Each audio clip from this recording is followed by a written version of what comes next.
Inappropriate hour.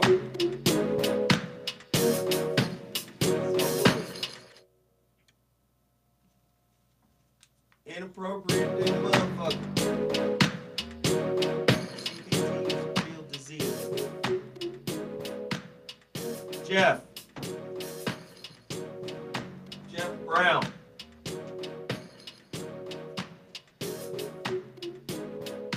Here he is running up the stairs. It's amazing, man. It's fucking amazing.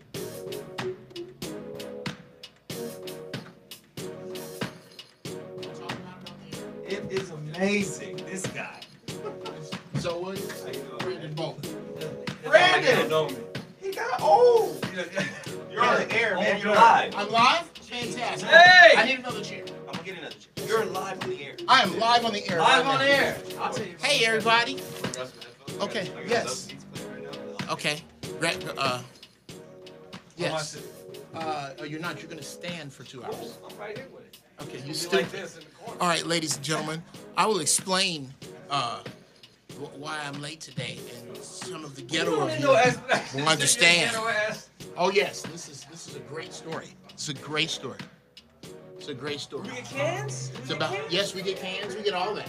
It's about responsibility and delegation. Today's show, ladies and gentlemen, let me set it up. I can't hear shit because I don't have any cans. Right, I can. Brother, how you been? I'm good, man. We're gonna chop it up. Jeff, it's Yes, on sir. the air, late ass. I'm on the air. I'm on the air right now. I need some cans too. All right. I'm not really that comfortable sitting next to you. Oh, well, that's fine. Bag. We don't know where you got that motherfucker. This look. Why This don't I put it between? and this. Since it's such a talisman of discomfort for you. This is dope. Yeah, yeah. $20. They wanted 50, but since it was torn right there, I said, yeah, we come on. Oh yeah, no shit, huh? You can get this fixed if you want to. You ain't got to though.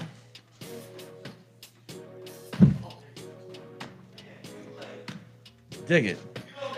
I'm on the air right now. Ha. This is part of the allure. I even have a phone call.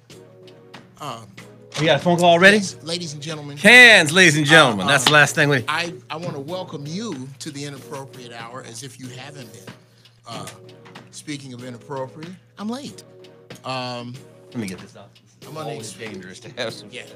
Water isn't good. Are you looking to see what? Oh shit! Look at Zoe's Beats. Okay, I'll take Zoe's. Are we working with Zoe's Beats for the? Just for right now. Okay. Okay. Well, what happened to my beats? Are you were waiting on me to put on my beats? Well, thank you, White King Cole. All right, that's hilarious. All right, ladies and gentlemen, thank you for your patience and welcome to the Inappropriate Hour with Jeff Brown. Boom. Now, a couple of things I need to set up. One, let's discuss my lateness for a second. It has to do with responsibility and delegation. I have an assistant and I have a wonderful wife, both of whom I told, let me handle the car shit. I'll handle the, registration, all that shit, maintenance. I handle the cars. I did not handle my own tags. I came out today and happened to look at the back of my Miata and go, shit, that the tags expired. You need to take care of that. So I said, fine, I'll take care of it. I'm driving, and guess who gets behind me 5 or 6 times? Different police cars. Now, I don't know how many of you are ghetto on this level that you have driven around with your tags dirty. But the police will make you go places you ain't thinking about going. So I was all over in Los Feliz. I was just making lefts. If you could map out, how you can map out with GPS where someone has been? My route would make no fucking sense. It would make perfect sense. It would make if perfect you're right, if somebody looked at it and said, he his got dirty tags, tags. his tags are bad. They were looking, he's made 5 lefts on the road. He got to think it's bad. Yes. Now, what exacerbates that is the gentleman to my right, literally at 52 with a pot gut and bad knees, I could run to his house from my house. And he was on time. He is my guest, ladies and gentlemen. This gentleman has been a cat that I have for many years admired from a distance for these 2 reasons. One, for the chief reason, these 2 reasons. back in the day, I had a very, very hot temper. Very much Okay. hot. Excuse me, can I get a little level? Well, you should ask for that off the microphone since I haven't introduced you yet. Okay. I had a very hot temper. I was going through a bunch of shit. I had knocked a few niggas out. I knew. You know how a deer can smell a wolf? I knew that this nigga to my right, who was brilliant comedian, but he picked his people. And I didn't know if I was one of them. And I knew that if we got around each other long enough, somebody was going to say something the other one didn't like. And I was pretty sure, I didn't know how the fight would go, but I was pretty sure I would be sore with something broken fucking around with this dude. So I just admired him from afar because his comedy. Okay, here's how I judge comedians. That's funny. If you don't have 3 jokes that I wish I wrote, I'm probably not going to be very nice. I'm not going to be mean to you. I'm not going to be in your orbit. Right. This son of a bitch, every joke had me breaking my imaginary bat over my knee. Shit, I wish I'd have thought of that. I wish I'd have thought of Nelson Mandela told right after he became president, white people, you'll have 45 minutes to leave Africa. That is his shit. And when I hear it, I would see in my mind the pandemonium of white people running with fucking Zulus with spears, armed rebels. Right, armed rebels. Filmed in the warm 70s field. That's what I saw in my head. The warm 70s field. Dear entrepreneurs, we have enough incense. Another one. It was fucking brilliant. Yeah, we do have enough incense. Your incense smells like elephant nuts. Dude, this is shit I wish I had wrote. He is now phase 2. He has a great show. I'm actually mad at him because of how great his show looks. His studio is the shit. So you like the way it looks. It's cool. And now, most people I argue with, I just lop their fucking heads off and that's the end of it. Okay. This dude, every time I would like to consider us both conscious. I would like to consider us both Afrocentric in that we love our people and we love where we come from. But we often differ, and he's smart as fuck. Thank you. So when I don't agree with Brandon, I have to think, which is why I have wanted him on my show for eon. Since I've been doing it, ladies and gentlemen. I've been talking about yeah. Can you hear? Well, can you hear? I can hear. Can you hear? I can only hear out of one ear. Right. We're right now. Okay. So we need to tell. Right. We're dealing with close and play bullshit. This is some janky ass. This is some.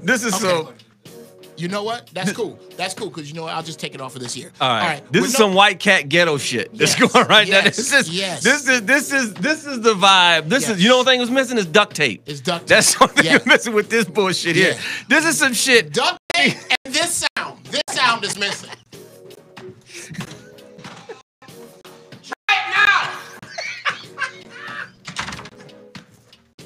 This That's all that's missing is somebody We're from in a multi-million-dollar facility, and we have to hold. We have to hold the can or the headphone line 1 3/4 millimeters away from the full connection. Because if it's on the full connection, it doesn't work. I can't hear shit. Okay. Whatever you said before was sounding wonderful. I can't hear none of that shit. Now I'm deep. You got the richness, the fullness of this mic. This is a what's this CR?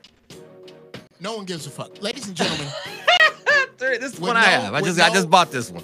With no more rigmarole, in the words of my grandfather, Brandon Bolden. What's up, brother? How you doing? I am well, sir. I am well. It's finally good to see you. I was here on time. Man. Yeah. And you weren't. No, I was not. And you told me, right? Well, you covered. You said you had bad tags, which now they're gonna be waiting for you outside, which is cool because there's comedy in that too. Well, my tags ain't that bad. You ever see people rolling around with like March of 2004, and you're like, how bad is your life? Look, let me tell you something, man. Some people's cars, can I curse? Yeah. Some people's cars are so fucked up that they will hit your shit on the side of the freeway, and when you pull over to exchange, they just walk off. They know their shit is fucked up. They just start walking like Kane on Kung Fu. I'm just gonna walk the earth. They ain't no they can't pay for shit. The tags are back. When the cops come, they got no motherfucking insurance. Just say fuck it. You can whoop their ass, but all you do is whoop their ass up, motherfucker. Have you ever seen a nigga with a car so raggedy that it looks like it was in a fresh accident, but he's just making a left? He got his turn signal on. He turning. You like, nigga, your hood is, you can't even see because the hood is so crumpled, and he on his way to work. You've been in that situation where you have to hold one of the doors. Oh, bro. And you turn that motherfucker, and Right. that motherfucker, you try And to the make it door just, open? man, hey, look. No. Sister, this is gonna be a great restaurant. Now, before we get there, let me tell you about this door that you're sitting next to. Right. Now, the tape is on there for a reason. It's not no rape shit. It's just, I just want to let you know that the door is sitting there. Right. And if I swing too hard, if we're late, that motherfucker might fly open. You don't want to see the pavement. And your shit might come right out. You might see double yellow lines going like this if you. Well, no. The first time I took a cab, they got cabs in London. They had Uber before Uber was Uber. This motherfucker said the first time he took a cab was in London. You are full of shit. But go ahead. No. I'm saying when the first time I took a cab in London, they got these cabs, and the cabs, they were Uber before Uber. Okay. These motherfuckers would somehow intercept the call and just pick your ass up. Oh. So I got picked up by this brother. I think he was from Ghana or something. Come with me. We are going. Come on. No. It's fine. We don't need a front seat. Just sit in the back. Front seats are for pussies. And you getting around about this motherfucker's doing 195 miles an hour in a Datsun B210. Right. He's literally driving like Jason Bourne. Come on, no. It's fine. You do not need all your teeth. You do not your need front your teeth. Your teeth. front teeth are not always important. You do not need teeth. But them motherfuckers got more hustle. They got more hustle than money. Let me tell you something. Oh my God, absolutely. That do shit. They'll say it. I like the Nigerians. I got some Nigerian friends. If they get 3 of your social security numbers, your shit is done. Oh, if they get 3? Just 3. 3 of your social security. They don't need the whole shit, just 3 of it. 3 of the digits in your social security number? That's it. Okay, all I need is, what is it? What is it? 394? 354? Your credit will be fucked up for I will be shopping, 6 generations. I will be shopping in 15 minutes on your shit. Your Target? The fuck I get a goddamn 6 toasters? What the fuck? Well, I have abandoned my social security number. So dig it. I tell people, if you can steal my identity and buy some shit, just split it with me. I'm not upset. I'm not going to call the authorities. I want to know how you did it with my shit. Dig it. Because I'm a ghost on paper. I'm a ghost, and I prefer it that way. What do you mean you're a ghost? Explain that. Meaning, I haven't had a car payment since 1988. Right. I'm a firm believer in buying cars, right? Yes. Now, don't lease shit. Fuck all that shit. Yeah. Lease if you're in a financial position with your business paperwork intact to where a lease makes sense to write off. To your business, taxes. Exactly. I'm not sure that still holds anymore with the Trump shit, though. We gotta find that out. Trump done took leasing. I don't know if you can pass through with your business. That's the thing. Oh wow. Okay, ladies and gentlemen, we are all over the page, and we got phone calls. We'll take a phone call. Welcome to the Inappropriate Hour with Jeff Brown. Who is this? Is it that same motherfucker Cole that calls every week and just mouth breathing, knuckle dragger? I swear to God, I'm gonna catch you and kill you. Welcome to the Inappropriate Hour. Don't need to catch you. That motherfucker's Jeff Brown. That motherfucker's across the street. Who is this? Hello? So I'm hearing traffic. I'm hearing traffic. Yeah, I think I hear somebody. Might be a cop that was following your ass. Welcome to the Inappropriate Hour. You're on the air. I want to hear your thoughts. Now, I can just hear you thinking right now. I don't hear any thoughts. What's the topic for today? What is the topic for today? Today's topic is guns and us. Guns, us, what the fuck, ? Is basically the topic. We haven't even gotten into the topic today because Brandon is a dear friend of mine who I enjoy disagreeing with because I always learn something. But we didn't get to the topic right away so because we haven't even got there yet. Because Jeff was late. Yes. What the fuck you have? What is this? Plug that in there, please. This is awesome. And the plug is sticking out from the goddamn. What's on your mind, caller? And what's your name? Oh, this is Ricky from New Jersey. Ricky from New Jersey. What's going on, brother? Thank you so much for calling the show. As you can see, no problem. It's Vietnam right now, but I'm glad you called. what are your thoughts? What's on your mind with the latest school shooting? Where we are with What do you think about what happened in Florida? I saw a picture of what the kid looked like online, and he kind of had like a cockeye. He kind of looked like he was kind of mentally deranged in a way. Yeah, he had a little specialness going on. Yeah, but yeah, that's crazy. I mean, it's just they killing each other. So, I mean, at the end of the day, karma's a bitch. Oh yeah, I was gonna. You know what? I was. You said your name's Jerry. Ricky. I'm sorry, Ricky from New Jersey. Ricky, I was gonna go in that direction, as in the system that we are currently living in has eaten everything, and now it's eating itself. Oh yeah. So yes, yeah. I do follow that logic to a degree. I want to know what, in your opinion, do you blame this on? I mean, the media has a lot to do with it. I think the media, like social media, I think drives people crazy. He might have been getting bullied at school. Oh, you think? I don't think he was a ladies' man. You don't think he might have been getting bullied at Oh school? my God, are you kidding me? Are you kidding me? I'm of this opinion. So I'm gonna take it this far. It's one of the outer lying on the fringe reasons for this. I think to a great degree, hoes are at fault. Hoes, the girls like the girls that pass out vagina like peanuts at Padre Stadium. Those girls are at fault because they're not fucking enough nerds. If this dude had simply had a blowjob 24 to 72 hours before he did what he did, I doubt he would have did what he did. There's not enough. There's not enough. Yeah, the loose chicks need to step into the breach and start fucking some of these nerds. How old was this kid? Was he in high school? 19 years old. He was 19. 19 years old. He was put. Wow. They had put him out of the school for some problems that he had, some rage problems that he had shown. The idea that you can blame it on any type of promiscuity, be it male or female, is bullshit. It's the ubiquity of guns and the fact that a guy he can't even buy a beer, but he can get his hand on an AR-15. And the fantasy of anybody, if we're talking about playing video games, from playing video games to watching movies, with anything that could affect somebody that feels that they can have the empowerment of doing that kind of bullshit. Most of us have never shot a gun like that. I have, and there's no need for them to even have anybody have access to them on the street at all. Yeah, it's Yeah, I mean that's Florida though, man. I used to live down in Florida, and Florida is crazy with its guns. It's which is why they've had I think 3 of the top, except for what happened in Vegas, 3 of the top mass shootings in the nation. Well, I think we. It's almost like these mass shootings are kind of like copycat crimes, to where they want to, like, these kids are it has emulating each other. Yes, it has become a social alternative. Big one. I'll say that the access and the opportunities tend to seem like-minded or in the same sphere of thinking, only because there's only one way or only a couple ways you can use these particular weapons. So you're shooting into a crowd. You have to shoot into a crowd. They're not like sniper guns. They're not handguns.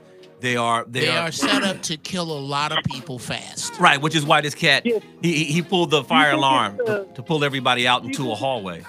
Yeah, do you think it's the culture, like the American culture? Because because you don't really see this anywhere else. Like I've heard of a couple mass shootings in Europe. I'm just talking about like white culture around the world. I mean, you have Western. You're saying Western? You have you have Australia, New Zealand, Europe, and it's like you don't really see too much of that in their.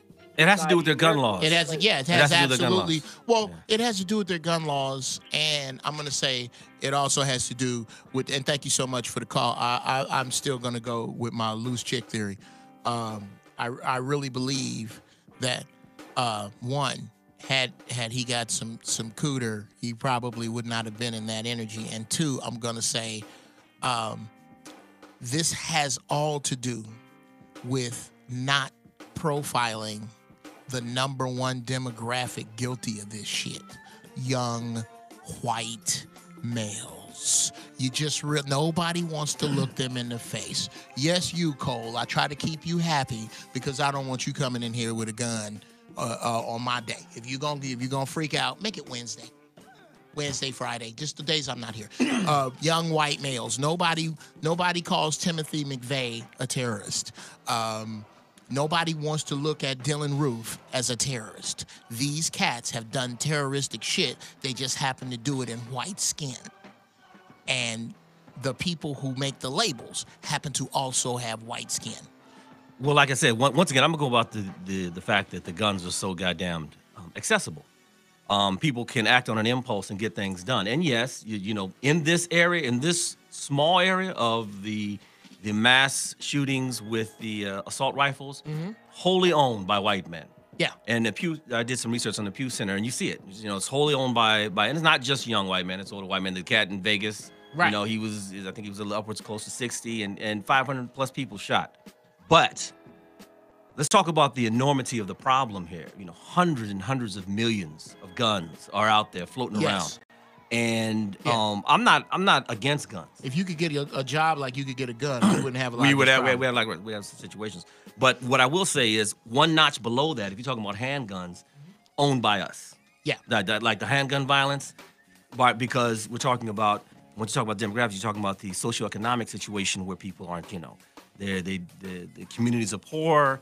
You know, you have gang violence, you have people that are trying to hold quote-unquote territories for certain situations, and once again, impulse crime. So you have that situation. Right. But the AR-15s and the mass shootings are basically the shock. They're the whipped cream. They're the things that we see right away.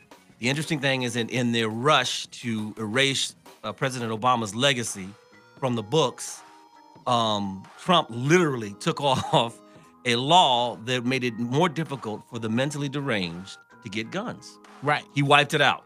Wiped that shit out. So you got a guy like this who's putting shit on Facebook, who's putting shit on Twitter, who's putting shit on Instagram, right? All his guns on his bed, killing it. He has a dead animal. He had a dead animal on one of them. They knew he was going off in school. So these things could have combined to stop the cat. But the fact that the dude can go down and get an AR-15, like he can get a pack of gum, okay, turns the impulse into a murderous situation. Okay, I'm gonna need you to. I'm gonna need you, and he usually does. I'm gonna need you to hit the conspiracy theorist in me with some logic. Okay.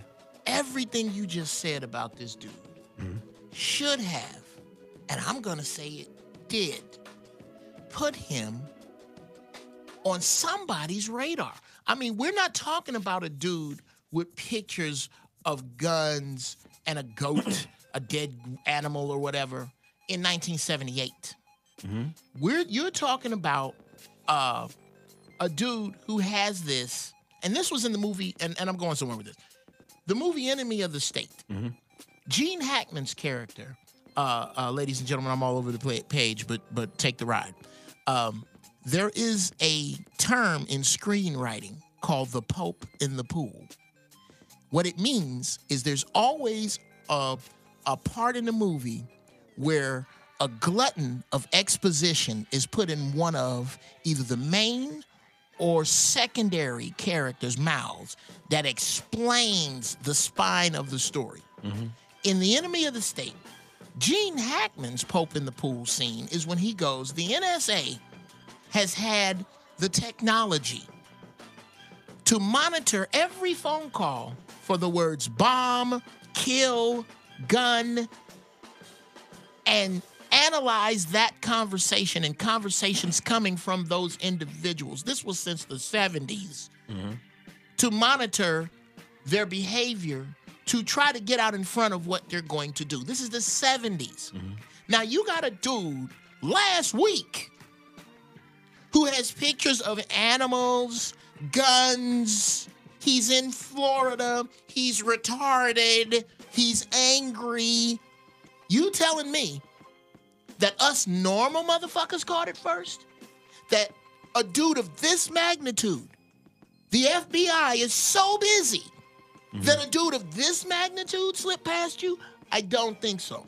Well, actually, in that movie, Gene Hackman wasn't the Pope in the pool. He was actually what's called The Bridge, because the movie was based kind of loosely on another movie, a very famous movie that Gene Hackman did called The Conversation. The Conversation, yeah. Right, where he played an agent who was listening in. They had listening devices, and it was a bridge to his other vocation in there, in that movie. And so this was it wasn't a sequel per se, but in him explaining that, he was actually explaining his provenance in that technical world.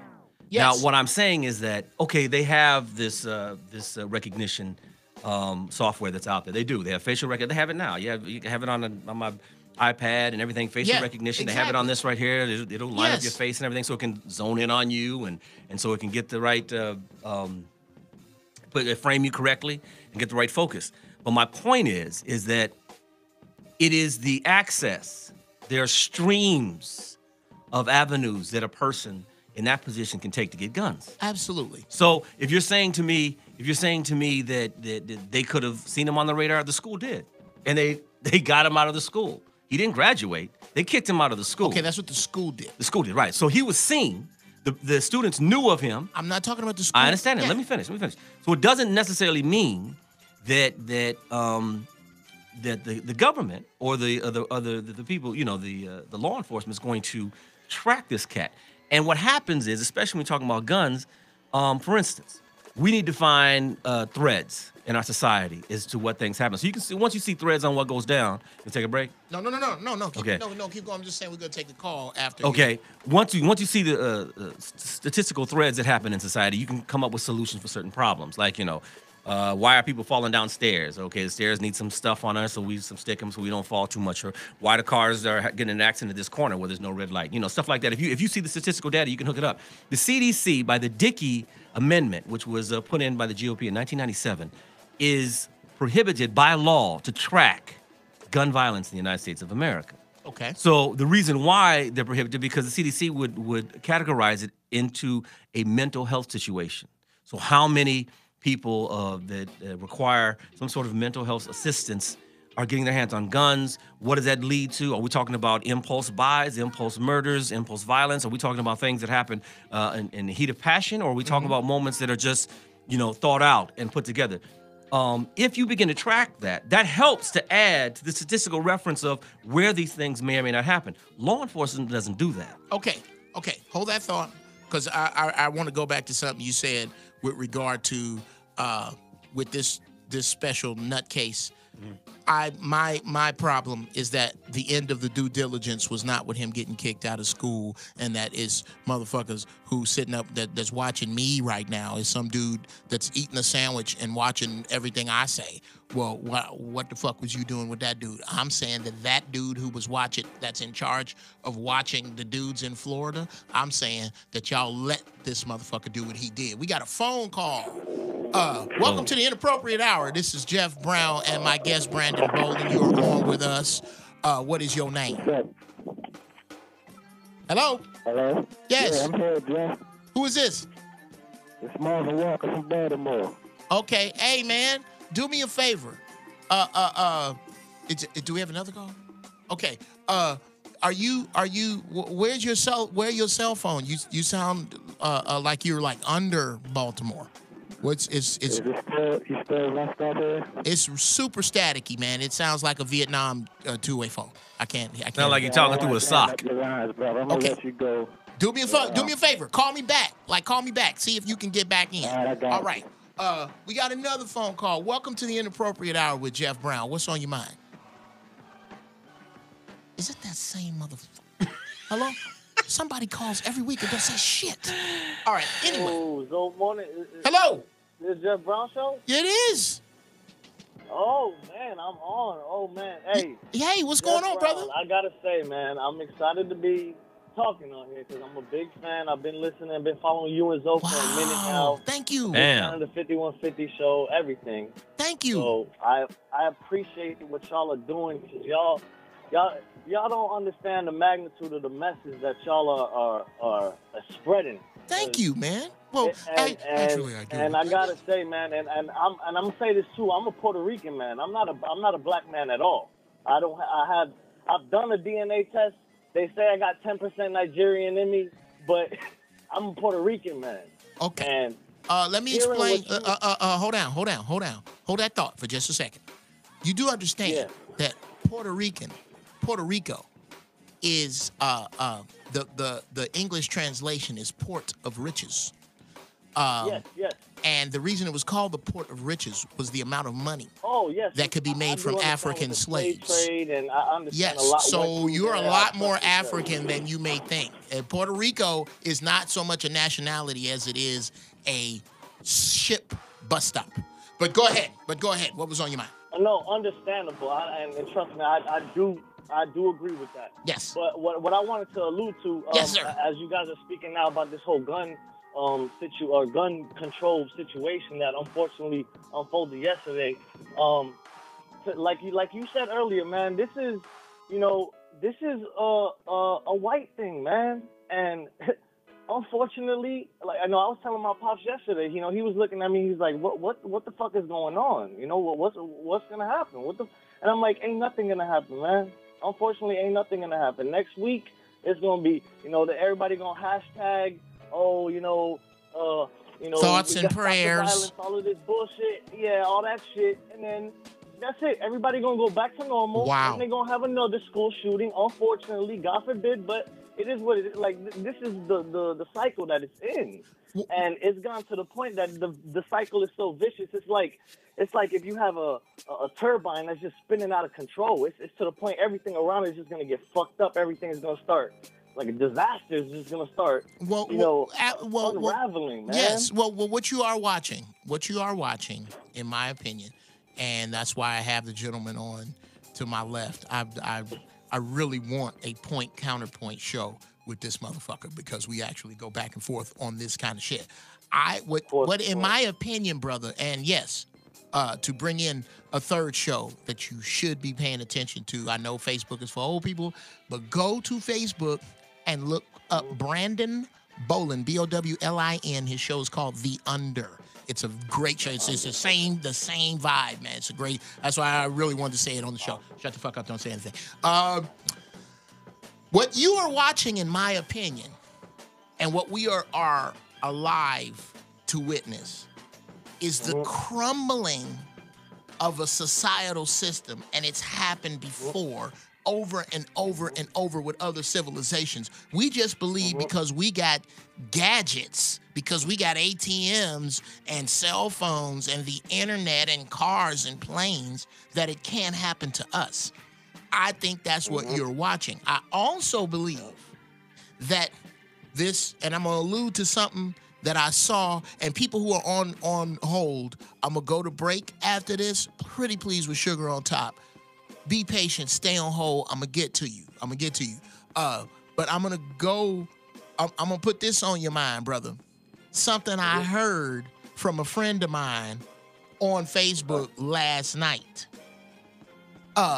These guns should be controlled, but in the meantime, niggas that got automatic weapons, hold on to them, because some shit's coming. That was my comment. That would be without the niggas. Yeah. Without the niggas, hold that was on my to your comment. shit. And here's to add to that. I don't believe that these crazy motherfuckers who do this are Manchurian candidates.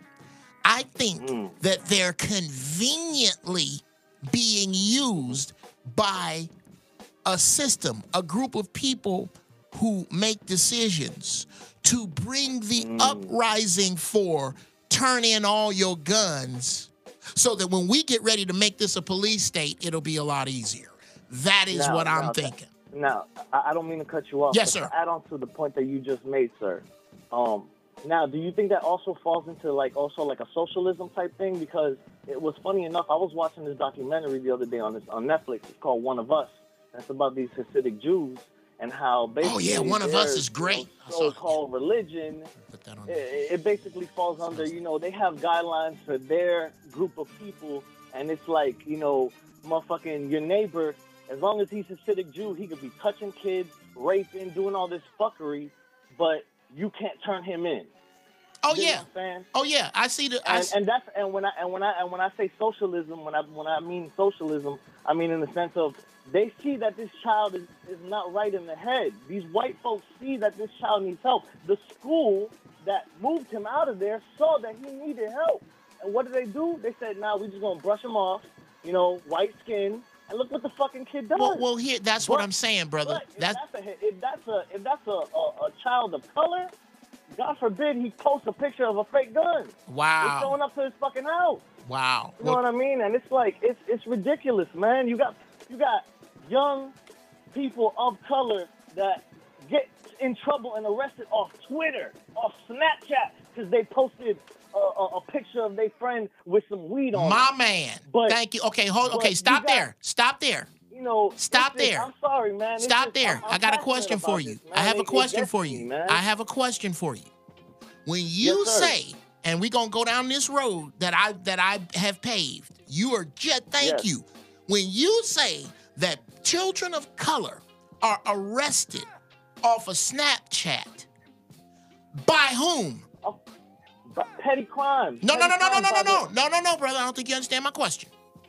Oh, yeah. Who actually gets in a car and makes these arrests? Who does that? Oh, these white men, the men in the penny loafers. Okay. Thank you. I like that. That's a great name for a movie. The men in the penny loafers have a division in that dude's area. Mm-hmm. I believe that someone stood them down.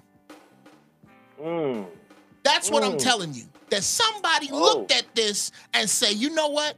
We gonna let this motherfucker right here ride because he is going to further the agenda to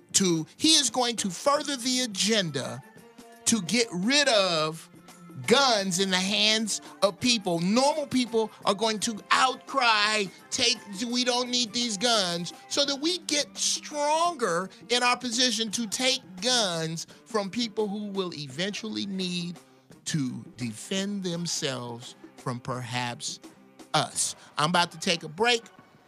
When I come back, I'm going to get to the calls. I'm going to have Brandon chew up this crazy conspiracy theorist bullshit I just said. But in the meantime, I'm thirsty and I have to pee. Imagine my conundrum. I'll be back.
I'm over with it.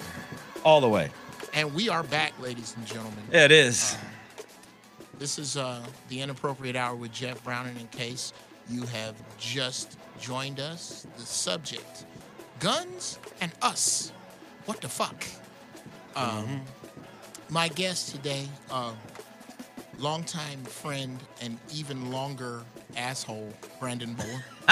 All my friends are assholes. A long asshole. Long, what the hell is a long asshole? That's a long time. That's a long time. You brought it down to the temporal range. Is that what that is? Yes. So I mean, we're gonna take some calls in a minute, but let me break this down before we go any further. What's up? When people say this is a white thing, you know, there were black people in that theater when that cat came in as a Joker and shot people up. There were Latino people, Asian people. There are black kids and kids of all colors at this school. We need to stop treating this like, oh man, that's just a white thing. You need to worry about it, because when it happens, now you just laid down some trepidation to my man, the producer, because you don't want to get him angry and have him come in here in a day. It will affect you. You dig what I'm saying? Okay. So when I talked about it, what I said last night on my show was, there's no reason for any civilian to be walking around with an assault rifle in our society. There's absolutely none. Okay. No reason at all. Okay. But until we come with very clear laws, and until we come with a very clear situation on how to deal with that, those who have them, those who have access of them should still have them and still have access of them until the law covers the land for everybody. Okay. Well, but my point is that it's not just, we can say, okay, this is a white issue, this is just something white people do, blah, blah, blah, but they're shooting up everybody. Okay, now here's my... You dig what I'm saying? Yeah, I so we like to contextualize things sometimes, so it makes it easier for us to categorize it later on in the conversation or in our minds. We put it in this slot, it says ain't nothing but a white thing, but it's not. It's much bigger, and here's the thing.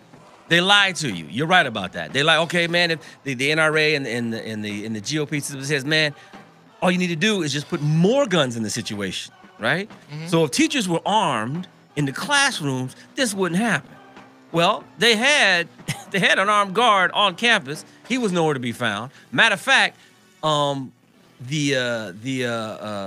congressman that was shot. Remember, there was a Republican congressman that was shot at a baseball practice, right? All those other Republicans didn't go rushing the gunner. It was one female black gay cop that helped save that man's life. Okay. You dig what I'm saying? So it's not as simple. When you start hearing the gun, I don't know if you saw the video that this one of the kids shot. When you start hearing the guns going off in those hallways, in those classrooms, all hell breaks loose. It's not as simple as what people wanted to believe. People watch too many movies. But you're right about that. You're absolutely right about that. Here's my issue with what you're saying. What part? You're about it not being, it's too easy to contextualize over into white people. No.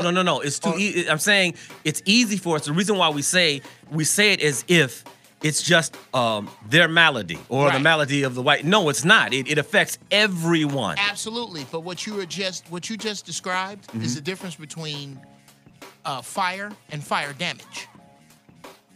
As in literal fire. To say that because fire burns down a neighborhood where everybody lives negates the fact that most, and this is a hypothetical situation, that most of the arsonists were white.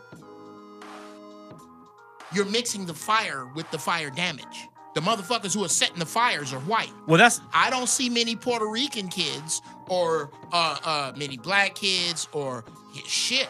You ain't telling me ain't no AKs over in White Fence or 13th Street. Those are Mexican gangs here in LA. Or the Rolling 60s. There's bunches of Rolling 60s. I know some 60s that used to run the jungle. But my point is, which makes your hypothetical bullshit, is that to come with the solution, you have to look at the real problem.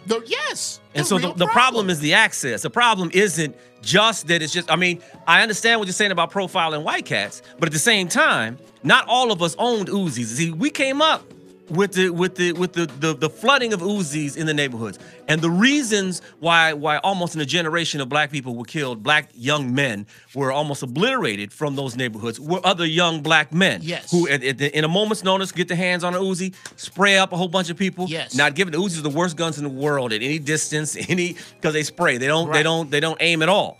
So you kill, you might hit 4 or 5 people, maybe kill 1 person. You dig what I'm saying? Because you don't know what you're doing. So wait a minute. At the end of the day, all these people are buried. But what was the problem? Poverty, drugs, the gangs, right? The gangs. When I came out, we're talking about in L.A. Okay, even in my city, all right. My city was a blood city. The city above me in Altadena was a Crip city. The gangs were gangs because they were broke. They were broke, and they hung together. The drugs gave them an economy, and then they had to get territories to grow the economy, and then they had to get weapons to protect the territories. So basically what they were, and I make this point all the time, what they were, if you take color, poverty, and drugs out of it, they're working on the New York Stock Exchange. Well, yes and no. They made their own economy. They didn't. No, wait a minute. You just said they used the drugs as an economy. Well, the drugs came in. You dig what I'm saying? They didn't make their own economy. The drugs. Okay, if you read the Mercury News, you read that report, the drugs were brought in. Did you just use the word economy? Yes, I did. Okay.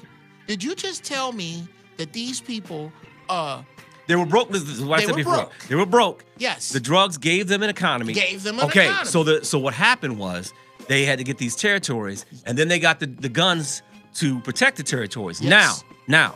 You said something very early in the show. You joked about being a hothead, right? Yes. Ready to fight at a moment's notice. Yes. All right. I'm not a thug. Never was. Never tried to act like I was. Never act like I had some anger situations that occurred. I was in the Crips for a while. I did their books. Shit. Well, I knew a lot of them. Drive-bys are down this court. I knew a lot of them. I knew a lot. We all grew up. I knew a lot of them. We played football with a bunch of them, right? Right. So, my point is Bloods mostly because where I was from. Yeah.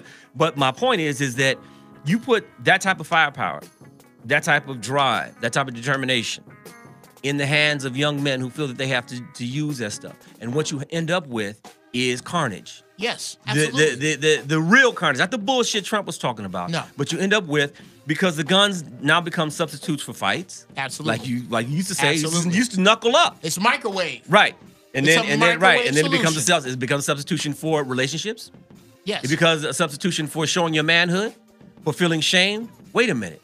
That's the same thing that we were just talking about with this guy Cruz who took a gun into. You see what I'm saying? So how many in that time, let's go back to that time, when we were in our prime in the 90s, how many mass school shootings were in Pasadena? None. Didn't need them. How many were in South Central? Don't know. Mass school shootings? Don't know. But I know there were school shootings where gang members took guns on the schools, on the premises, and shot up a bunch of people. I know that. In the words of our mutual friend J-Dub, Joey Wells, niggas with guns are goal-oriented. They going into class, they ain't trying to shoot up the whole class. I'm looking for Travion. I'm finna shoot Travion. Right. With an Uzi. Which I'm gonna shoot. Which would end up hitting 75 other people. I'm not gonna say fuck everybody and walk down the hall spraying shit. Exactly. That's not what happened. But what I'm trying to tell you is the numbers of deaths that occur based on the fact that these cats get their hands on these guns. It's not about necessarily the motive of the individual. It's the fact that the individual can get their hands on doing some crazy shit, because we can't agree that trying to point at Trayvon and hitting everybody else in the class because you're trying to get Trayvon is crazy as fuck. It's crazy as shit. Just as crazy as a motherfucker like you said who couldn't get a blowjob. Listen. No, it's not. Listen. Wait a minute. Can walk into the school, pull the fire alarm, and try to hit everybody he can. My point is. You're saying those are the same types of crazy. No, I'm saying that when the kids are dead, it doesn't matter. The solution needs to be for us to try to find a way to augment the ability for any person who would be impetuous for any reason, because they weren't always trying to just kill Trayvon because of a drug deal. Sometimes they were trying to kill Trayvon because Trayvon you talking to my girl. Talking to my girl. Okay, which is bullshit. Absolutely. That we know as grown men. Absolutely. But as a young man, when you're trying to prove yourself, when you're trying to show the world who you are, it all makes sense at the time. But when you're doing shit that put people under the ground, those actions are unerasable. You can't get rid of them. You cannot unring that bill. We are in absolute agreement. Here is where I think we part company. Mm-hmm. I believe that since there are no gun manufacturers in the hood, and there are no poppy fields and no coca leaves in the hood, that this shit was brought in at the same time that masses of fathers were taken out, so that we create not just a situation, but a mindset. You're talking about the mass incarceration I'm talking about the mass incarceration of brothers. We're going to take your leaders away and then make fun of you and fuck with you because you lost. So the incarceration connected to the drug, the gang and drug movement, the drug situation that happened at that time is different than, say, what was going on in Chicago. Okay, hold on. I am saying that this is a machine that has been programmed to eat the impoverished, the disenfranchised. Mm-hmm. If you take a few pieces of this machine, this program, and you change them, and again, this is just my utopian belief, that black people were put in capitalism to serve one purpose: consume. You were not put, we don't have to produce, we're here to consume. Mm-hmm. When you try, we're gonna make sure that you have a hell of a time getting out of this consumer box, because we need people to buy this shit. We need you to be the number one consumer. So we're going to put you in capitalism, but we're not going to give you much capital, so that all that you can do easily is consume. Well, slotting. Hold on, I'm going somewhere. What if you reprogram this machine so that the people who were dropped into capitalism with no capital start to, within themselves, practice socialism?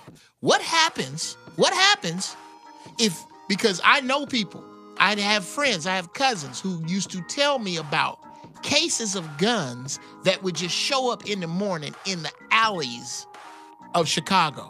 Like it's behind a nigga garage. You just open the box and it's AK-47s right there. Mm-hmm. And then there's another box a couple blocks away that got bullets that just happened to be dropped off on the south side of Chicago. I know people that have told me this story that have no reason to lie. Now, let's just say that you fix a couple of things in that machine and go, whoa. We gonna have a neighborhood meeting about them guns, because we gonna keep these guns. But here what we gonna do. Some of the niggas that moved out of the hood because they got their college degrees, we gonna lean on these motherfuckers with these guns to buy up these vacant lots. And when they buy them up, we're going to start growing our own food on these lots. And what I want you gangsters to do is to watch this food that we grow, that we give away to the most impoverished of us. We sell at a lower price than the supermarket to others of us, and we sell retail to motherfuckers who want to come and buy it. This dope that we sell, we don't sell to one another. We set up a pipeline to sell to other people. That's not far-fetched. It just wasn't in the plan. That plan can work. That plan works. That plan, but there was nobody to make that plan because we took all of them out. So that there is no Brandon, there is no Jeff for a 19-year-old, 17-year-old Day-Day to roll through and see, as the wise men of the area, what is your problem with Dude? I'm going to sit you and Dude down, and we going to talk this out. And whatever Jeff, Brandon, Zoe, and a couple other cats around the way from, let's just say Pasadena, what we say is, you going to get this nigga a pass. The other nigga, the dude that keep beating his wife, we gonna whoop his ass. If that don't work, shoot him in the knee. We're gonna handle our shit internally. Do you know who that turns us into? The Sicilians from the 1800s and the late 1800s and the early 1900s, when the government basically turned their back on the Sicilians. So they turned inward. And this is where the mafia became. This is how the mafia came about, because they didn't have police.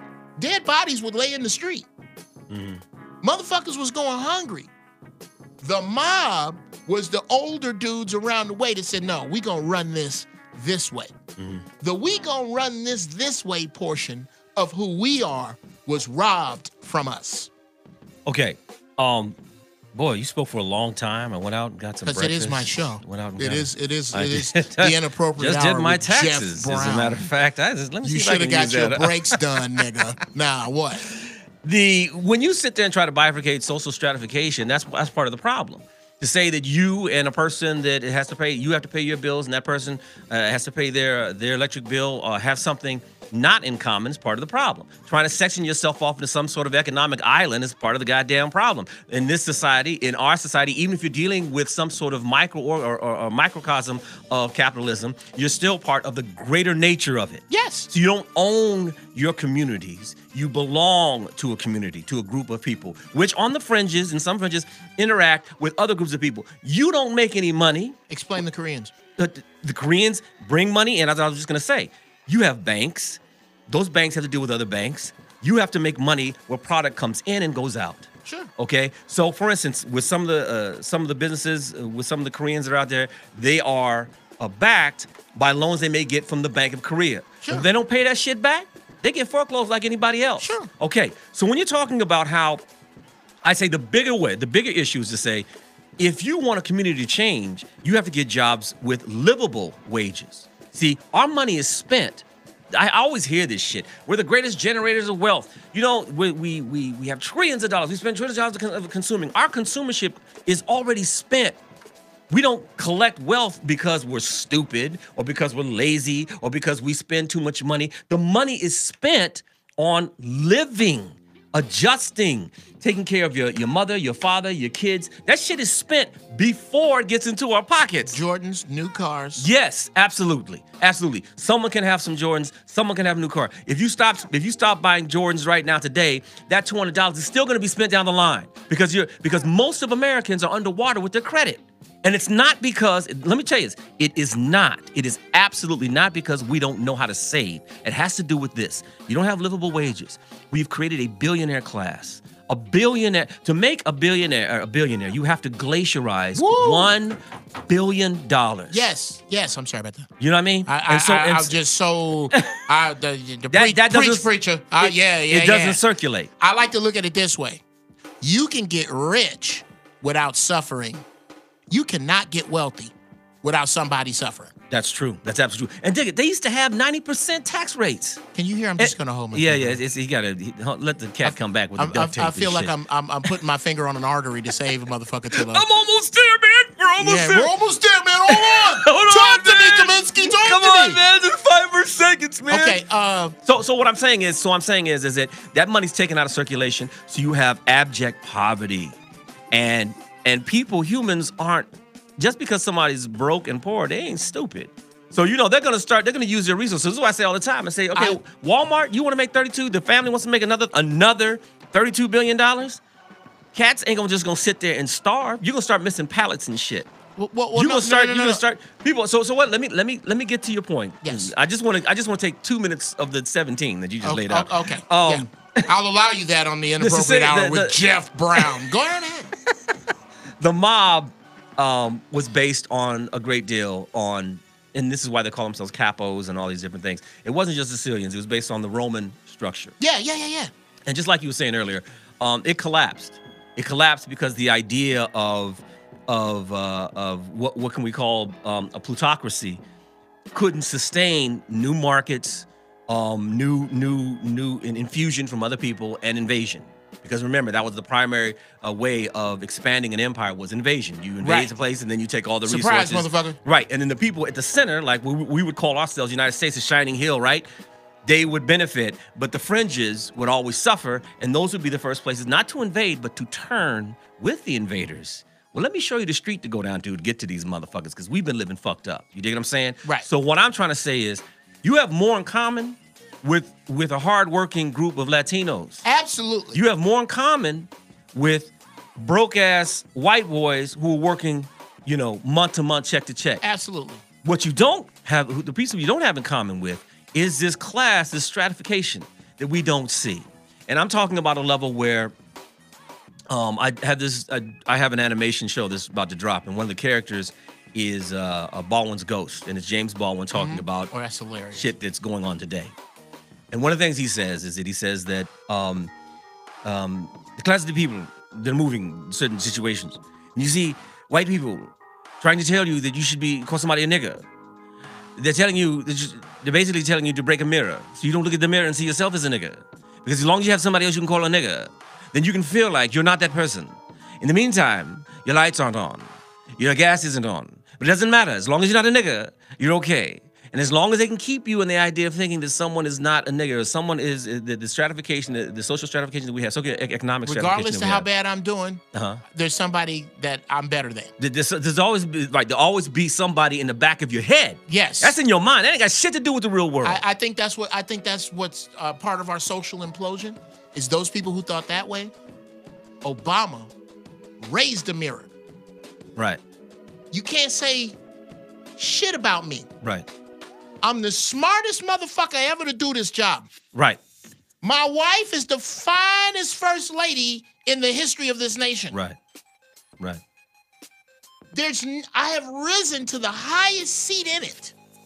So your poor, uneducated, disenfranchised white ass now has no excuse. I have shattered that motherfucker in the back of your head. Okay, dig this. So this is what I said last night when you were on the show. This is really dope, too, because this is what I said last night when we were talking. Ladies and gentlemen, Brandon Bowen is about to repeat some shit that he said was dope last night.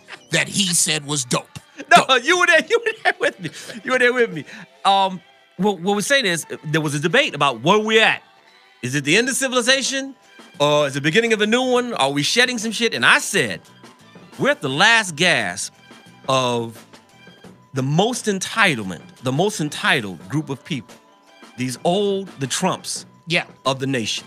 And someone says, how can we be the last gasp? They're in power, they're tearing everything up, I said, because they've taken off the masks. They're doing this shit wide open. They don't give a fuck. There are no more wolves in sheep's clothing. Right. It's just fucking wolves. That tax bill shit they passed, that shit is so fucked up. They don't care. They gave that. It's $1.2 trillion of new debt.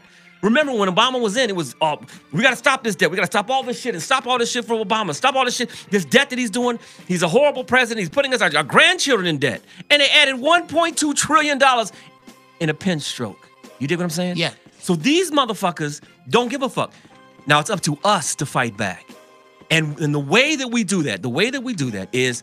This is what I was saying, bifurcating or trying to section off the social stratification that we're dealing with, socioeconomic stratification that we're dealing with, even if we're talking about what you were just saying, the cultural thing, the Afro-American diaspora. Yeah. Cooling together. I'm in after a break when we take a couple calls, I can tell you where I saw that, what you're talking about, a microeconomy doing that. Yeah. But there are still infuses of outside capital that come in. They still have to deal with. And one choking point that you said, the brothers take the guns and force the middle class in the situation. The moment you do that, you have a whole bunch of people going to jail. And the it's important how you do it. Well, I'm just trying to tell you. That's worth going to jail for. Well, you say that, but then now you have another population of men in jail. Okay. Well. Now you have the group population of men in jail. There are certain things that I think are worth dying for that I do not have. You gotta die. Okay. They just take your ass out to Lancaster. They just move you up to Palm. Here's the problem. and that I see that a lot of people have is if I can't do something perfect, I'm not going to do anything. I didn't say my turn. I didn't say my concept was perfect. What I'm saying. Wait a minute. Holding a gun on a motherfucker, talking about you invest and come back to the neighborhood, or we're gonna do something to you. That's not just imperfection. No. Taxing your people. Do you know who does that without the guns? Jews. Jews don't tithe. Some do. Jews do not tithe to church. Once again, Jews tithe to a community. Once again, you speaking in overages. You speaking in generalities. I love speaking in generalities. But I know broke Jews that are going through the same shit. Okay. And ain't no taxation. There's no absolutely giant Jewish group of motherfuckers. I just don't know a glutton of broke Jews who live on 6th Street. The Jews I'm discussing, and let me not call them Jews. Let me, from now on, since that seems to throw people, because you're not the only one, the individuals who live in Hancock Park. Can I go there? The people who live, if you go to Hollywood, if you go to Highland and who told you that those were mostly Jews? Who told you those were mostly Jews? Because you see a few Hasidim walking around on their holy day? No. Okay. Like any other community. I got a lot of paint, Brandon. Like any other, like the people who the people who run the entertainment industry. Okay, hold on.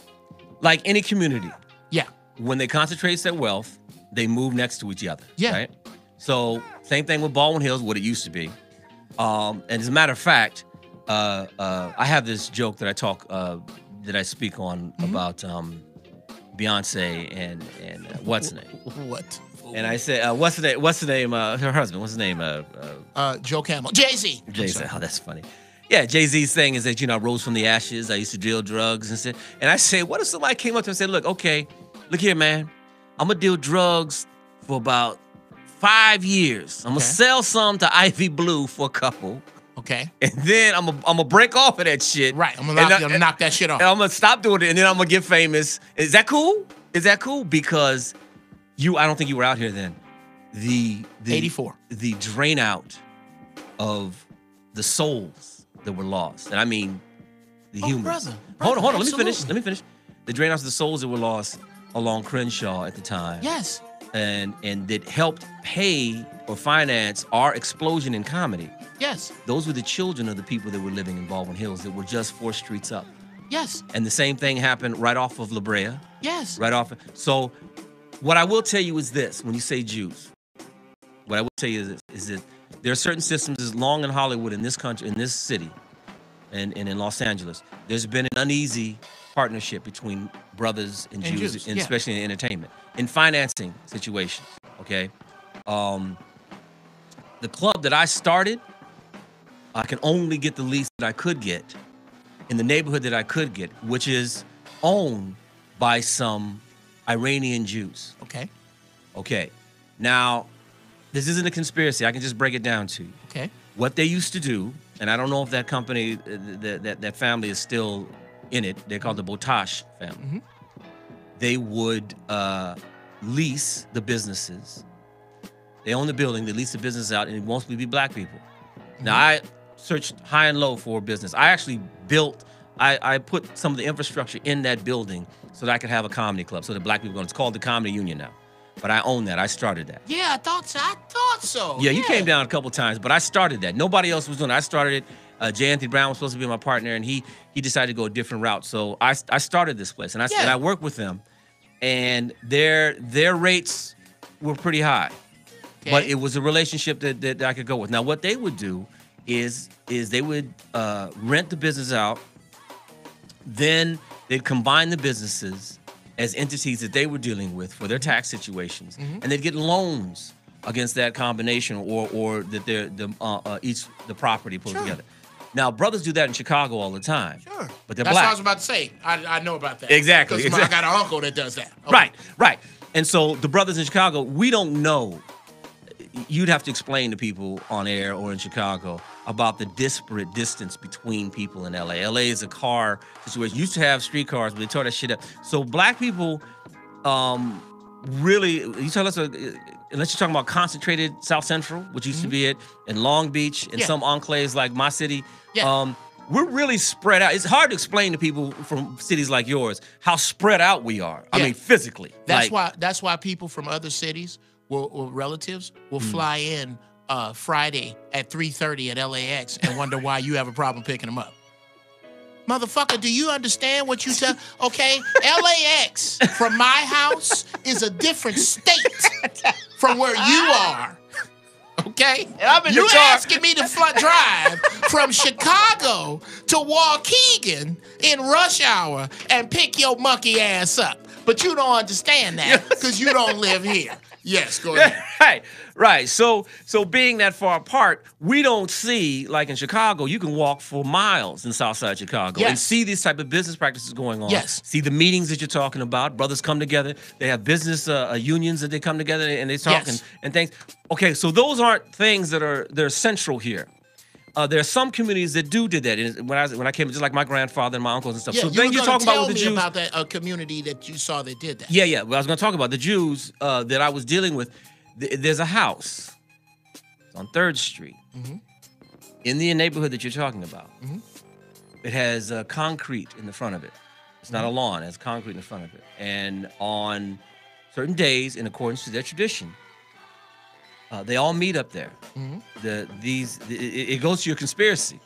But what it is it's a community of people that are empowering themselves to control their community. Absolutely. And they meet and do business.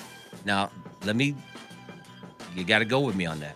In my neighborhood, my grandfather's father started the first bank in my city for black people. Okay. Home Savings. Okay. They used to meet at his house. Now, my grandfather was he was a sideman with a gun for the post office. But he was a utility man for the post. Did all kinds of shit. Okay. His wife. I don't respect brothers with one hustle. Right. His family also had a salvaging service. They own property all over the place. I'm going somewhere with this. Yes, I feel they used to meet and have those same type of community meetings. Okay. My mother's mother was a teacher. They would meet. Her father founded the First AME Church in our city. Okay. So that's another place where we used to meet, right? So the church was a big place to meet. So we've had these nodes to meet in, right? And my father's father was the first black doctor in our city. But he came from Guyana. Different way of thinking. His wife came from Jamaica. Different way of thinking. Hustle on a different level, different scale. Didn't kick with it. Right? He ended up kicking with Albert Einstein a couple times and meeting with certain groups, but he didn't trust the church people, and rightly so, because of the friendship. Right? Because of the friendship. So you're not speaking conspiratorially when you're saying Jews. What you're really talking about is the community of Jews that bond together to control their community. Yes. And so we have to speak in terms of brothers that way as well, because those systems do exist. They have fallen off and dropped off because of disparate situations and different situations. However, if you do speak in like-minded terms for us as well, the solutions are easier to find. Throw away the bullshit. Throw away all the shit that says, man, the Jews just do this, and the Jews, and the da-da-da-da-da-da. Yeah, what did we do? What was our strengths? Where were we at? Okay, what can we return to? What can we progress to? Everybody hates Jack and Jill, but Jack and Jill served a purpose. The frats at one time served a huge purpose to pipeline broad-thinking brothers who had a system and had degrees and shit that can live, like you just said. It was a way kind of, not less gun-wise, but it was a way to make sure you pull the interest of your community and the best and the brightest, the talented 10th, back into a situation where they can help. Okay. You dig what I'm saying? Here's So we had systems. Okay. Do we need to bring them back? Do we need to research them? Do we need to deal with them? Or should we just cut them motherfuckers off? Here's what I think. Okay. And then we're gonna take some calls. I think that the problem is, and the difference between us and the people I keep referring to, the so-called Jews, is that because our original gods and languages were taken from us, the only true God that we have to worship is money. When black people lose the worship of money and understand that it's not the end. It's not the end. almost like the hammer, the scale, the mortar, the nails and the screwdrivers and the crimps are not the house. They're tools. When you lose your love for the symbols of success and focus on the success itself, it becomes easier to, as black people, as black athletes, go, all right, y'all niggas with me? On the Super Bowl kickoff, when the ball hit the other end, we gonna all meet each other at the 50-yard line, snatch the mic from the referee. Somebody gonna give us a mic and say, most of us, should be all of us, are leaving, and we gonna start our own shit. Yeah. We're not gonna take anything out of the NFL except all of the excitement. Yeah. So as of next season, you'll be watching rugby. You can tune in and watch this 1950s and watch slow-ass white boys chase other slow-ass white boys. Because we're all, I'm going somewhere, we're all, I see you revving up. Hold it on. Put it in a pressure cooker, nigga. Hold on. We're going to put all this shit. Now, in order to, if you can break that spell, if you can look first-round draft pick, $100 million over 7 years in the face and go, no, I'm gonna play for Puffy and Oprah's league, and I'm only gonna make a couple million a year or $3 million a year, but it's gonna go really far because I'm gonna use that money to buy my house from black real estate developers and from black landowners, and I'm gonna move. I'm gonna take my $3 million. And I'm going to move right off of Degnan.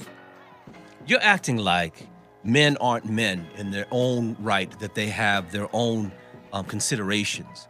And they work their ass off for 10 years to get to the pros. Yeah. They're making a certain amount of money. They have family to depend on them. Yeah. They have groups of people to depend on them. And all of a sudden, you're saying, okay, well, from your point of view, see my point of view, and we can come together for this situation. When we couldn't even get enough brothers, we were mocked. When we're trying to get enough brothers to just take a knee for 5 seconds. Mocked by brothers, like with the sideline brothers. That ain't doing shit. That's how many people watched the Super Bowl? Well, that's you see what I'm saying? No, we're so agreeing. you can't wait a minute, hold on. You can't get you have to understand that there are disparate ideas and circumstances with thinking. So it's good to say, yeah, we should have all these pros get all the money. And that's one of the problems too, is that we can't continue to turn athletic success and entertainment success into the industry that we pull money from. We have to. No, the reason why is you have to have stability in an industry. You have to have stability. Remember, one of the reasons why we're failing, you have to have stability in it. You can't depend it on 4 or 5 people who make $10, $30 million. It has to be 30,000 people that make wages not just survivable, but livable. How do you get there? So you have to have industries. You have to have a situation where people's craftsmanship can engage, because if you have a union. So wait. Here's my problem with everything you're saying. Who do we get that from? Here's what I'm saying. The only thing that we can do right now, and this is very important, is to unionize service workers. Oh my God, I absolutely disagree with that. And the reason why I say this is when you try to force one person, you're putting, for instance. Not one person. No, it is one person. It's one individual. Hold on. Let me see. Go ahead. Number of players. Let's look at your career. Yes, sir. How many times are you going to step on stage for somebody else's ideal? Now, I do it. So I can tell you, I've been a person who's done it. I've been told not to do it. And I'm not going to say I suffered, but I dealt with the consequences. I'm not saying don't do it. But how many times are you going to do it because someone else says, okay, we need people to step through. Okay. We got Black Lives Matter. You can't get most brothers out there. And I don't have a problem with it. They want to sit on the sidelines, but they sit on the sidelines and talk shit like it ain't doing nothing. I understand that. And there are many different roads to the success that you're talking about. But we can't solely always base it on just these entertainers and just that type of money, because it's a pittance compared to the black families that need to be supported by more than living wages, wealth wages, successful wages. And you're not going to do that. You're not going to bring up wages for anybody as long as you have right to work laws, right to work states where motherfuckers, they use these terms, these Orwellian terms, to make people think you have a right to work, so you shouldn't unionize. When the only way that you're gonna get your wages up is if you unionize. Okay. The only way, not private contractors like us. Thank you. I was about to say. And Monique. I have never heard, Monique. I've never heard a hustler complain about a union. We don't. Now, but unions. Wait a minute. The times that you talk about us coming together, the times you talk about us, unions brought that. No, wait a minute. Yes, it did. I think you're starting. You're starting in the middle with unions. I just laid it out. The origin of unions, the unions were brought into being because of all of these motherfuckers we had working for free.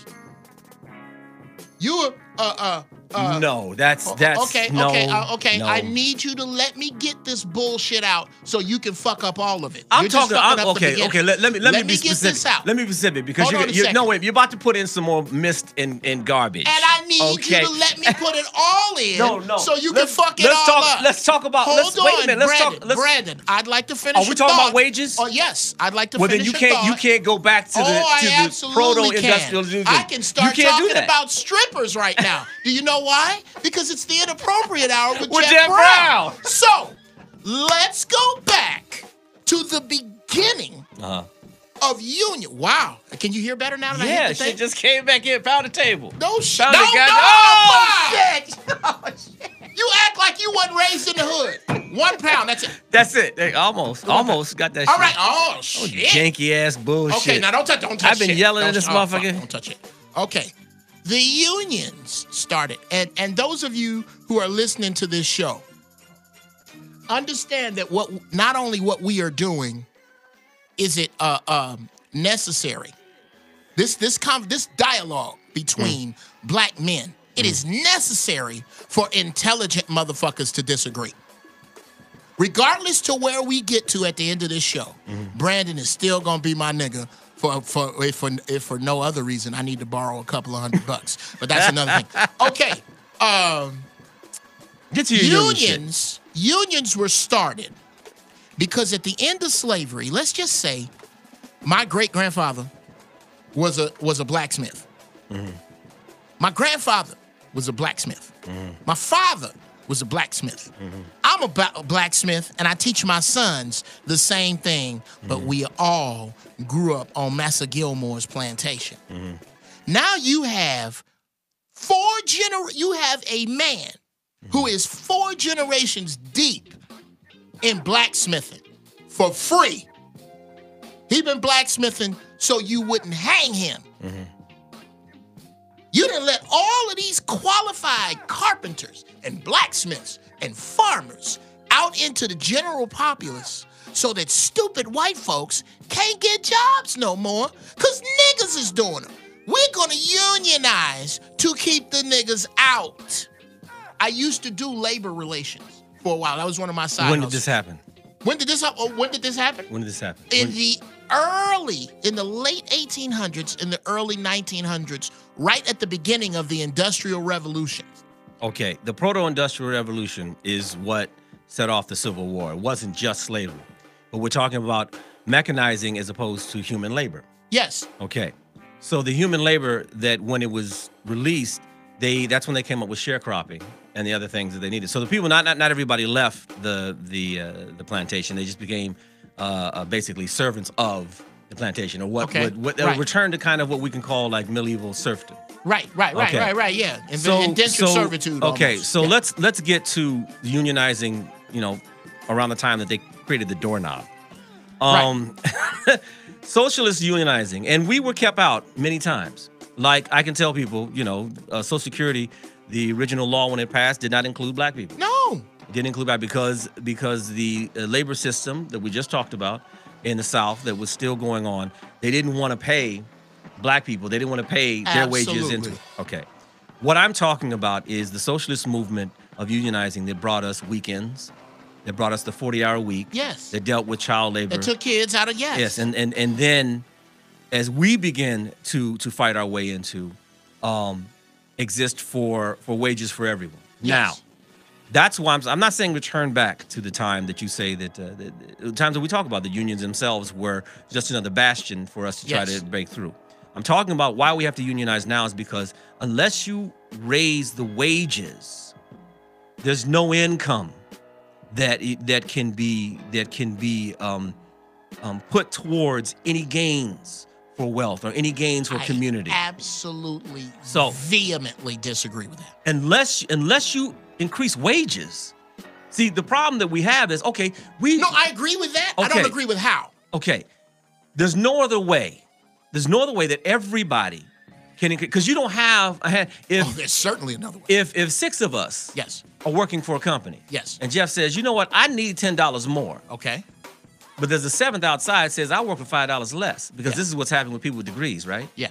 People our age with degrees. Absolutely. They're being usurped by, not supplanted, by younger kids who will work, all they need is a cot and a candle. And that's romantic to them. Right. So they don't need 50 grand. They can do it on 14. I got top ramen PlayStation and a new pair of Jordans. And my chick, and like you said, and my chick, and this broad will fuck me on the man, blow, and then they got each other. She's making money. She like, I got a dick. There is nothing like 22-year-old blow up bad pussy. Now is there?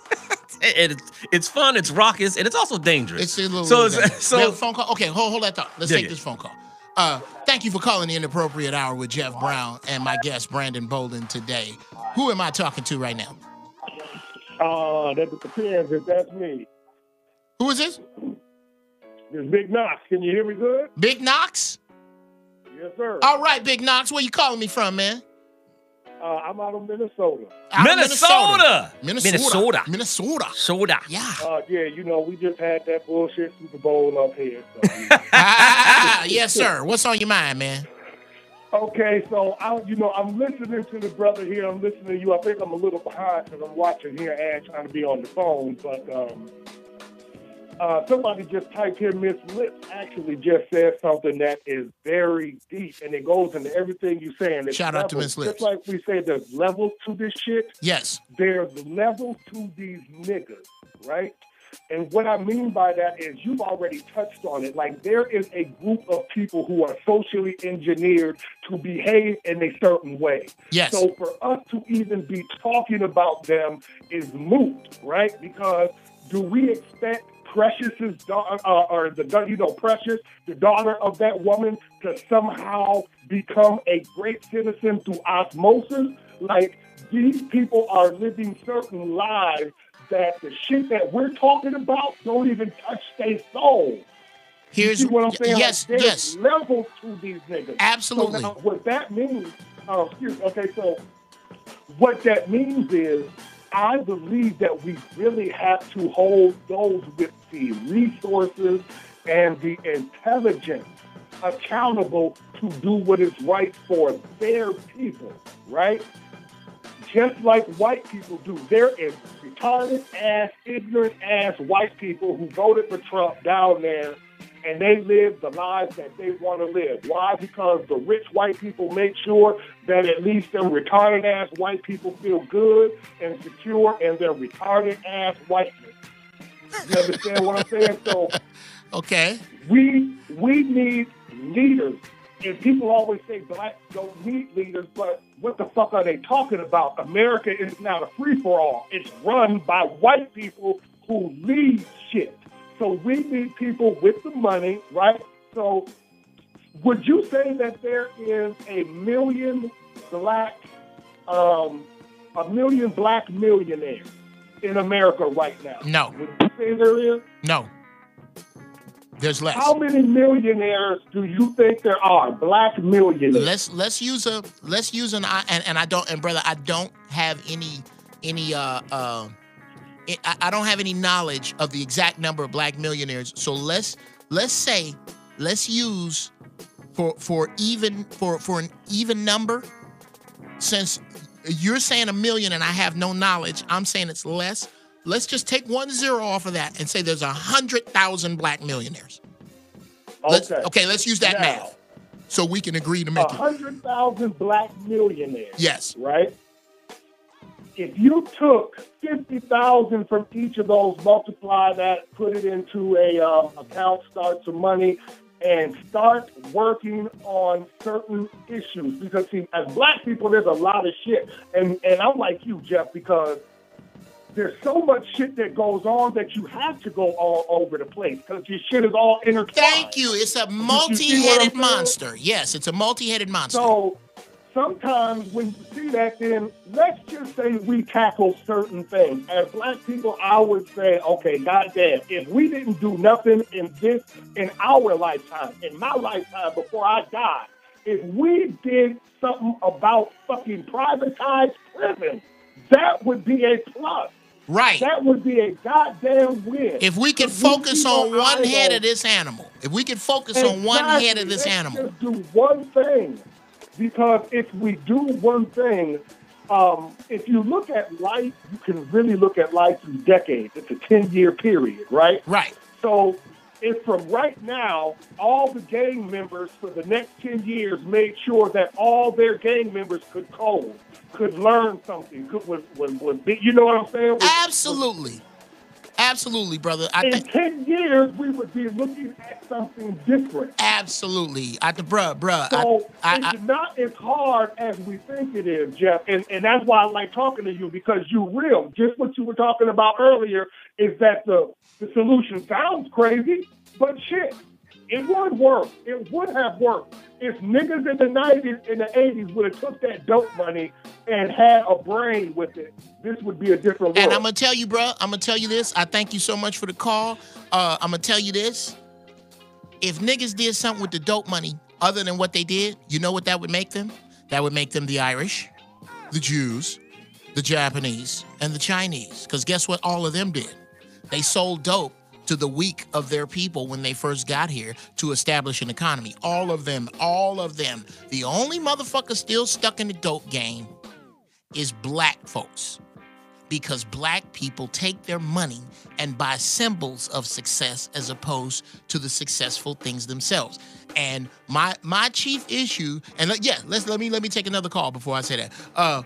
Welcome to the Inappropriate Hour with Jeff Brown. What your name is, what you go by, where you at, what's on your mind? That motherfucker calling my fucking show. I hope you slip up and bust your head on and put it on the sink. And then, okay, welcome to the Inappropriate Hour with Jeff Brown. Who this? Just another motherfucker. Okay, so let me break in on what you said. Everybody that gets money that way, everybody gets money in what we can call illicit means. It could be dope. It could be women. Yeah. They all floss. Every time in civilization.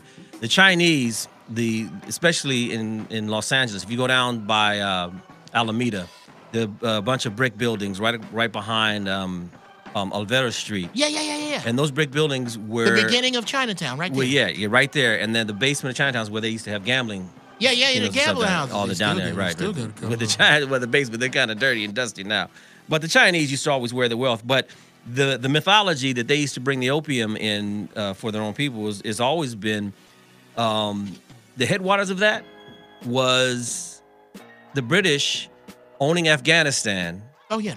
And processing the opium there and forcing it into China. The British yes. As a matter of fact, there's a very famous Chinese opium and syphilis. There's a very famous letter that the governor of the province that would become I guess later on it would become a British province there, wrote to the Queen of England to stop importing this shit and forcing it on their people. Right. So there are lanes in which it's but everybody does this shit. Everybody, it'd be nice wish thinking that, if gangsters, the imagined people that you're just talking about, people who run the shit because they can be the cruelest, because they can be the strongest, the most powerful on their block, would somehow get some sort of business sense or cultural sense or sense of community and hold the money together and do that. 1 in 10 may do that, but he or she is usually killed because the streets are the streets. So it's nice to think that way. It'd be better if we thought in terms of, like you just said, okay, we need to deal with the privatizing of prisons. Well, that's voting. And I can go back and tell you, when we talked about these brothers that were, goddamn, the shit keeps going in and out. It's like I'm in a dream, baby. Yeah. Okay. It's like I'm on heroin. Okay. If y'all can hear this shit, I don't know if you hear, but the cans, my headphones keep coming in and out, man. It's like I'm in a whole different. Are you good now? Nah, fuck it. Okay. Just leave it dead, man. We're good. I'm just wearing them now for warmth. How about that's hilarious? Can you hear anything now? Because I'm great. Yeah, that's good. That's good. We're great. So now don't fucking you move. Did you move? That wasn't me. No, you it's not me. fucking moved, Brandon. Jesus Christ. Okay. So let me finish saying, because actually I got to break out of here because my car is parked the street and I only got 2 hours on that moment. Yeah. They. You know what though? You don't. I'm gonna tell you why you don't get tickets over there. Okay. Because it's too dangerous to ride them. That's a. I'm gonna be honest with you. That's a trade secret. Nah, it's just fucked up. I'm gonna be honest with you. I think there's a whole house in that little section. I ain't telling. Yeah. You know what I'm talking about? Yeah. I think there's a whole house over there, and I think they service both kinds. They're selling because there's too many brand new clothes walking out of the bottom of that motherfucker. Right. You know what I'm saying? People are too fresh to be coming out that nasty you're ass building. selling vagina over here somewhere. There's some shit going on in there. But what I was saying about even what you were talking about when back in the day when they started grabbing all these brothers out of the community, those were communities that actually voted for that because they were under siege. There's a scene going back to movies in Training Day where Denzel lives. He lives in this cul-de-sac that's run by Bloods. Over in the jungle. That's an actual true place. Yes. That's an actual. It's off of Buckingham. It's right off there. That's an actual spot. Shout out to Mook. Right. And those neighborhoods. Runs it over there. Not all of them. Not all of them. But at that time in the 90s, those neighborhoods were like that. And these neighborhoods were under siege. Yes. You know what I'm saying? And some of these people decided they'd had enough. Some of the owners of the buildings decided they had enough. So yeah, they voted for the 3-strike shit. They went out and voted. They actually did. They voted for the shit for the, and that's what happens sometimes. Okay. If you don't have the communication between the people who, because I'm sorry, if you're gonna deal drugs. Are you wrong for asking the devil? The question becomes, are you wrong for asking the devil to fix your problem? I think the question should it come to that? Absolutely. Okay, yes. But when you say they voted for that, yeah, that's like saying, hey, Jeff, I got roaches. I need you to help me get them out. Okay, well then I'll just throw cyanide in your house. Well, you could say that, but then you're asking drug dealers at the level that they are, violent, controlling, trying to make the hustle to be reasonable. I think that's possible. I think it could be possible to reasonable drug dealers who might want to deal with that, but not at the level of people controlling communities. Are you kidding? They're not. I'm not talking about people who think they're statesmen. Okay. These are motherfuckers that will shoot you. Let me explain something. These are motherfuckers that people that I know. I optioned this to Columbia. Okay. It was a movie I wrote about an underground society that was being funded by the Democratic Party because they were in power and had been for years. And it was a society literally where you would get on the train and the train would make different stops and these people were professionals who were going to their regular jobs, but they lived underground and they were reprogramming kidnapped gangsters. They were literally kidnapping the worst motherfuckers in the world, reprogramming them and putting them back. Isn't that Tales from the Hood? Okay, go ahead. That's hilarious. Or it's kind of like Drop Squad, but it went way deeper. There's a scene where a Minister Farrakhan, shout out to Brother Minister Farrakhan, like character that I had in this movie, would go and talk to brothers about this plan. And I'm not telling you not to sell your scum. I'm telling you that you don't want to do this. You do this because you are the go-getter around here, but you didn't get good grades in school, and you can't run the 100-yard dash in 10 seconds, and you can't shoot a 3. So this is what you do. But the difference between you and a regular dude is that you actually are a self-starter. You actually are making an economy. You actually are running a group of people under you. If it wasn't dope, it could be stocks. You have a brilliant mind to do what you're doing. I need it done. And not me. I'm not trying to get money from you. I'm not hustling you. We need this done so your son and your grandson don't have to bury you and do the same thing you do. Well, nigga, who are you? Fuck you, is his attitude. The cut to the next day, a garbage truck rides down the street and it's throwing something. Ba-doop-ba-doop, ba-doop-ba-doop. It's one of this nigga's Timbos with his leg still in it. It's his thigh. It's his head.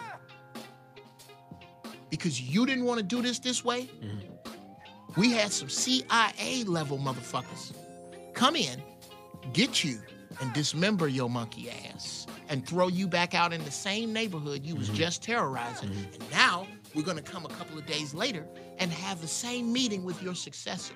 If we do this a few times, pretty soon, you niggas will get the message. Maybe. You niggas, or maybe not. Then we'll do it again. Well, we'll do it again. I mean, that's a good movie, but in Chicago, what's happening in Southside Chicago, okay? Yeah. Like I said, it's Capone. And they're complete neighborhoods that have gone.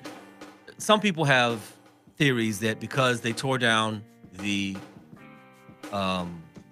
nice buildings that were there, Cabrini Greens, that they tore them things down, and that there was a scatter of all these criminal elements that went in the projects that were living, 8 stories up or 10 stories up or 20 stories up or 30 stories up. You tear it down and now they scatter and they spread out. Part of that is true. Okay. The reason why that happened is because there was a 50-year lease on those buildings on the land that were owned a great deal by some of the university over there, and the lease ran out. Yeah. Well, no, it's a 50-year plan. And they're going to take their land back. And because it was a federal thing, so they couldn't take the land. And then when it ran out, they took the land. So they blew the shit up. So where does all those elements go? You would have a conversation with these cats. Some of them aren't listening to you at all. Good. And the situation is, they're up when you're asleep. Good. They know where you are. When you don't know where they are, they around the corner. And so my point is, wait a minute. No, they don't know where I am because I live in Hyde Park. If you gotta go down there to talk to them, they can easily send somebody up to follow you. And who's gonna put their hands on them? I live at 4525 Greenwood Avenue in Hyde Park. How'd you talk to him? How'd you have that conversation with him? How'd you have that conversation with the brother and say, man, if you don't do this, that, and that, how'd you talk to him? Here's how I did it. Here's how I did it. Because this was a Farrakhan-like. Minister Farrakhan used to live on 45th and Grand. I don't know if he still does. Minister Farrakhan, hold on. You asked me a question, I'm gonna answer. Right. Minister Farrakhan lives basically a stone's throw in Arizona from the ghetto. In Arizona? Oh, you stupid. No. You mean I mean the his pad house. in Arizona? Oh, okay. I mean his house right. in Hyde Park. Right. Minister Farrakhan is beloved on the south side of Chicago. But they haven't done anything to stop the violence. Hold on. No. I vehemently disagree. I mean, what have they done? I'm not against them. Believe me. I'm not a Muslim, but I can break that down for you. And one of the things, you can't ask me questions and not let me answer. Wait a minute. One of the issues that you just brought up about a brother, looking at the situation reasonably. There was a guy whose, I think his son was killed by the violence. They had a grouping of them together, and they said, don't retaliate. He says, I won't retaliate because, brothers got to come together. We got to look for a higher purpose. And 2 weeks later, he retaliated. So, and it goes right back to what we're talking at the start. Okay. You have all these guns and you have all this violence that is available to the impulsive nature of younger cats.